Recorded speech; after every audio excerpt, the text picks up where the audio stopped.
আমি একজন বিবাহিত পুরুষ। আমাদের বিবাহিত জীবনে প্রায় ১ বছরের। আমার বয়স ২৯ বছর, আমার স্ত্রীর বয়স ২৬ বছর। বিয়ের আগে আমার কখনো কোনো প্রেমের সম্পর্ক ছিল না। বিয়ের প্রায় ৬ মাস পর আমার স্ত্রী গর্ভবতী হয়। সবকিছু স্বাভাবিকভাবে চলছিল।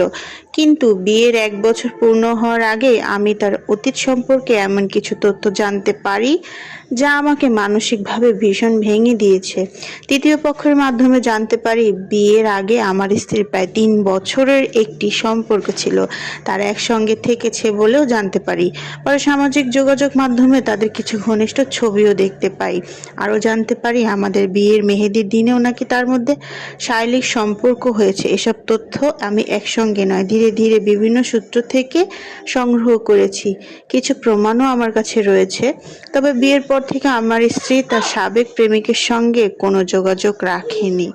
তার সাবেক প্রেমিক বর্তমানে বিদেশ থাকে এবং সেও বিবাহিত। আমি যখন স্ত্রীকে এসব বিষয় জিজ্ঞাসা করি, প্রথমে সে সবকিছু অস্বীকার করে, কিন্তু কিছু প্রমাণ দেখানোর পর সে সত্যি স্বীকার করে। এরপর কান্নাকাটি করে আমার কাছে ক্ষমা চায়। আমি তাকে একটাই প্রশ্ন করেছি, যদি সে তার সাবেক প্রেমিককে এতটাই ভালোবাসতো, তাহলে তাকে বিয়ে না করে আমাকে কেন বিয়ে করলো? আমার জীবনটা কেন এভাবে ধ্বংস করে দিল? একথা শোনার পরে, আসলে এত কাহিনী দেখার পরে কোনো পুরুষই তার স্ত্রীকে আর ভালোবাসতে পারবে না। আজ আমি প্রচণ্ড মানসিক যন্ত্রণার মধ্যে আছি। একদিকে আমার স্ত্রী অন্তঃসত্ত্বা, অন্যদিকে তার অতীতের এই ঘটনাগুলো আমাকে প্রতিনিয়ত কষ্ট দিচ্ছে। কি সিদ্ধান্ত নেব, কি করা উচিত, কিছুই বুঝে উঠতে পারছি না। তাই আপনাদের সাথে শেয়ার করলাম। আপনাদের কাছে জানতে চাই, এই পরিস্থিতিতে আসলে আমার কি করা উচিত? পাঠিয়েছেন এক ভাইয়ের ছোট্ট একটি জীবন কাহিনী শোনানোর পরে আমি সকাল থেকে কি কি করেছিলাম সেগুলো আপনাদের সাথে শেয়ার করলাম।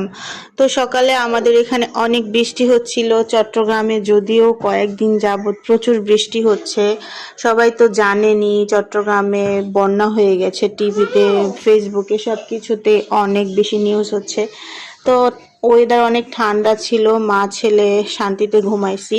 তো বৃষ্টি হওয়ার কিছুদিন আগে কিন্তু প্রচুর পরিমাণ তাপমাত্রা ছিল, গরম ছিল, যার কারণে আমি অনেক আল্লাহকে বলতেছিলাম, আল্লাহ যেন একটু বৃষ্টি হয়।